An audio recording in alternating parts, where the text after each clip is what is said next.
Hello students, class 10th subject science and worksheet number 33, date 18 September 2020. We are discussing the chapter 3, metals and non-metals. We have discussed already physical properties of metals and non-metals. Now under chemical properties of metals, we are going to discuss reaction of metals with acids. In chapter 1, you already have discussed a reaction in activity 1.3. In this activity, we took zinc granules in a conical flask and added dilute sulfuric acid. It means metal and acid दोनों की reaction थी and hydrogen gas was evolved. The same reaction has been taken in this case. When a metal reacts with dilute acid, बेटा dilute means concentrated नहीं होगा, जिसमें already amount of water ज़्यादा होता है वो होगा dilute acid. Metals react with acids to give salt and hydrogen gas is evolved. Hydrogen gas evolve होगी. Now for this, the activity 3.11 in your NCERT book, you will study. In this activity, we will have to take some samples of metals, for example, magnesium, aluminium, zinc, and iron. Except sodium and potassium. We will not take sodium and potassium because both of these are highly reactive, so they may be harmful. तो आपको इनको छोड़कर बाकी कोई और metal के आपको sample लेने हैं. Clean them by rubbing with sand paper. इनको क्लीन करना है because there may be a layer of oxide. For example magnesium पर मैग्नीशियम ऑक्साइड की लेयर होती है, क्योंकि ये मेटल्स ऑक्सीजन से रिएक्ट करके इनके ऊपर एक कवरिंग आ जाती है सरफेस पर ऑक्साइड की. So we will clean them by rubbing with sand paper. Now we will take sample of metal. जो भी मेटल आपने लिए, magnesium, aluminium, zinc, iron, any sample you may take.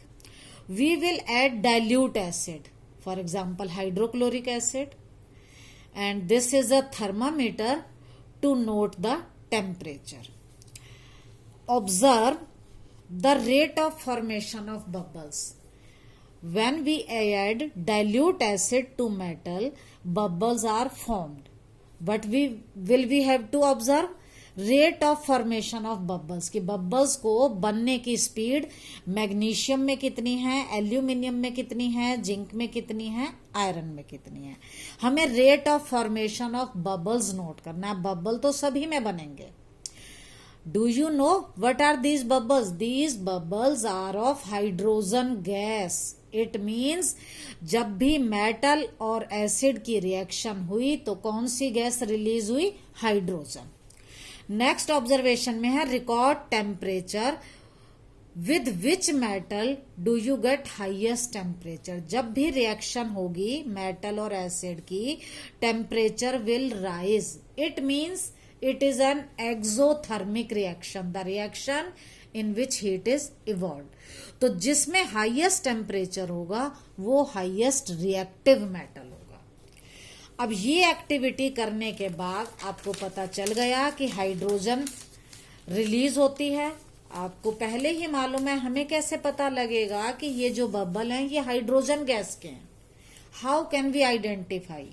We will bring a burning splinter near the gas.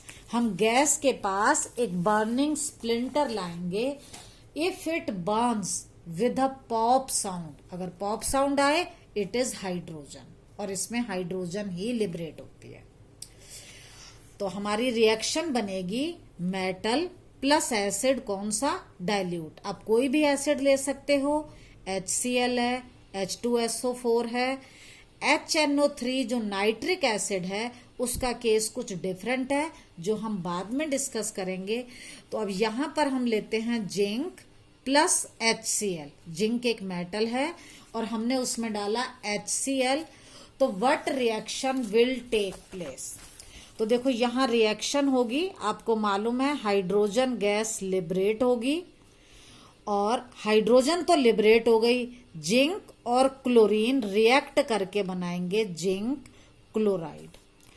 इसकी valency 1 होती है, इसकी valency 2 होती है, तो ये 2 यहां आ जाएगा, 1 को लिखते नहीं है।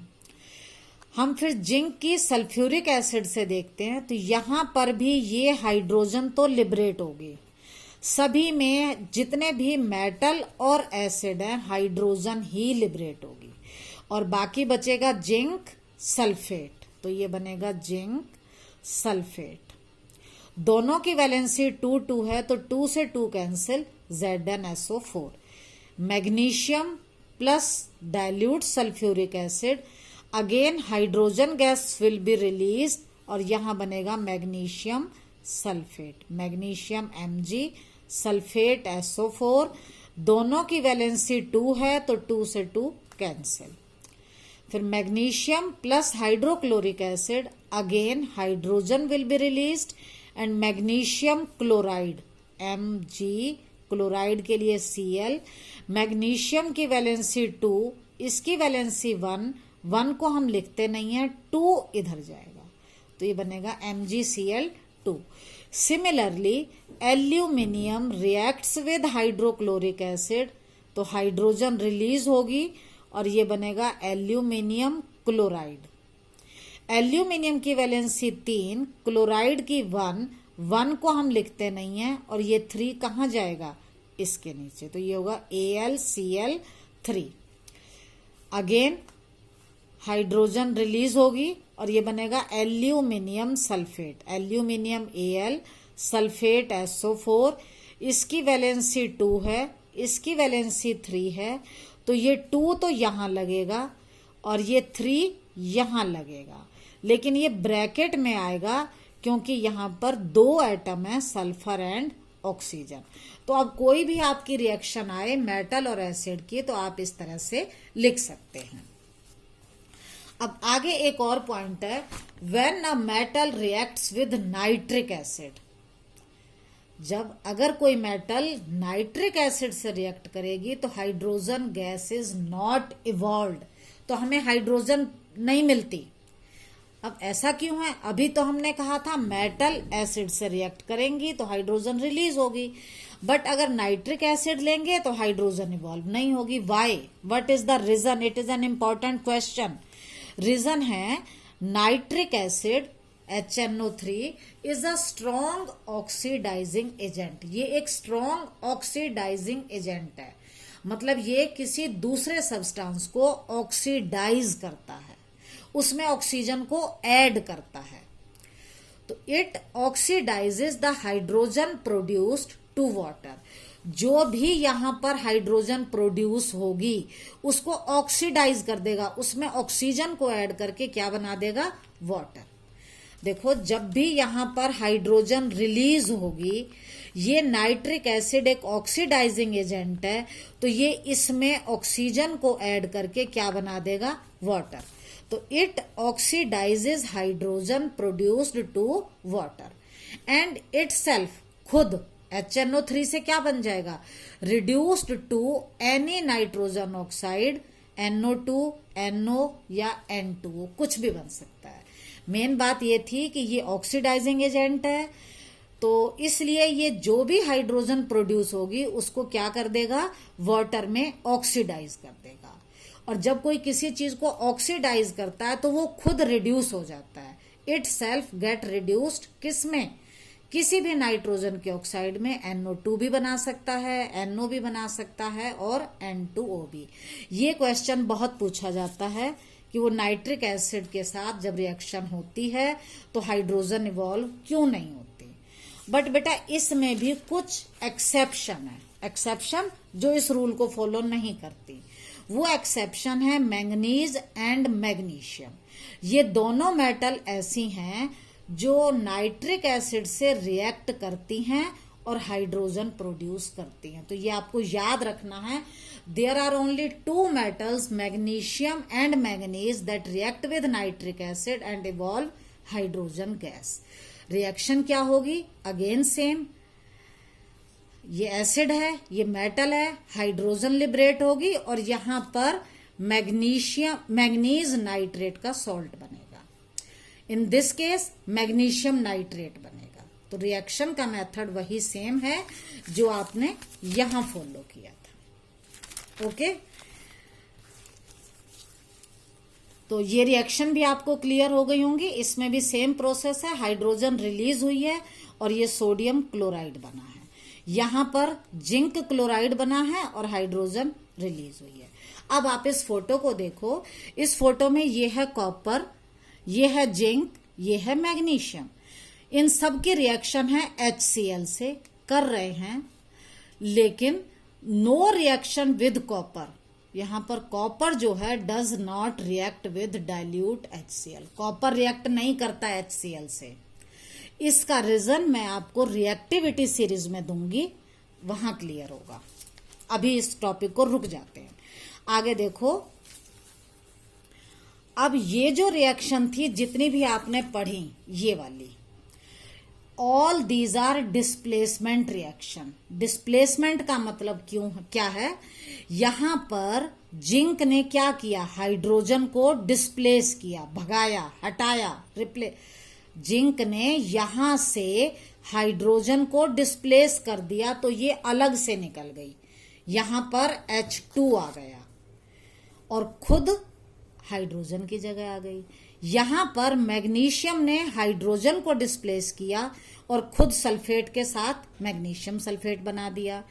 यहां पर एल्यूमिनियम ने हाइड्रोजन को डिस्प्लेस किया और एल्यूमिनियम क्लोराइड बनाया। Similarly in this case magnesium ने यहां से हाइड्रोजन को रिप्लेस किया, हटाया, डिस्प्लेस किया और मैग्नीशियम नाइट्रेट बनाया। Therefore, this is an example of displacement reaction because in this case metal ने किसको डिस्प्लेस किया? हाइड्रोजन को। Metal displaces hydrogen. अब है, हमने जो एक्टिविटी की थी यहां पर 3.11 आपकी बुक में थी। इस एक्टिविटी का रिजल्ट अगर हम देखें, ये एक्टिविटी मैंने आपकी बुक में यहां से ली है और इसमें कुछ क्वेश्चंस हैं। मैं उन क्वेश्चंस को ही डिस्कस कर रही हूं। हाँ, rate of formation of bubbles वो किस में फास्टेस्ट होती है? वो है मैग्नीशियम में। It means magnesium is more reactive. Magnesium is more reactive. और सेकंड पॉइंट है, टेम्परेचर किस में ज्यादा था? वो भी मैग्नीशियम में ज्यादा था, because reaction of magnesium with acid is highly exothermic. Exothermic का मतलब जिसमें हीट प्रोड्यूस होती है। तो यहां पर अगर हम बब्बल बनने की स्पीड को देखें तो मैग्नीशियम में फास्टेस्ट थी, उससे कम एल्यूमिनियम में थी, उससे कम जिंक में, उससे कम आयरन में। तो इन चारों में से आयरन जो है वो लीस्ट रिएक्टिव है। एक पॉइंट और मैंने बताया था, copper does not react with dilute HCl, क्योंकि कॉपर जो है वो हाइड्रोजन को रिप्लेस नहीं कर सकता, जो मैं आपके साथ आगे डिस्कस करूंगी।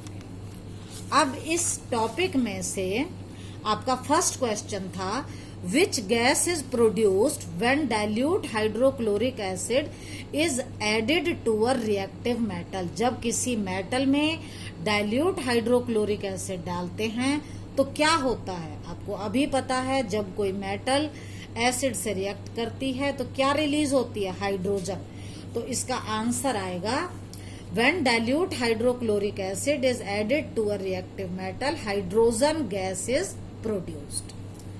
फिर क्वेश्चन पूछा है, right the chemical reaction when zinc reacts with dilute HCl। देखो ये जिंक है, ये HCl से रिएक्ट करता है, तो जिंक क्या करेगा? यहां से हाइड्रोजन को रिप्लेस करेगा और ये बनेगा जिंक क्लोराइड ZnCl2 और हाइड्रोजन यहां डिस्प्लेस हो गई। तो ये आपका क्वेश्चन 1 था। Next part will be discussed in next video.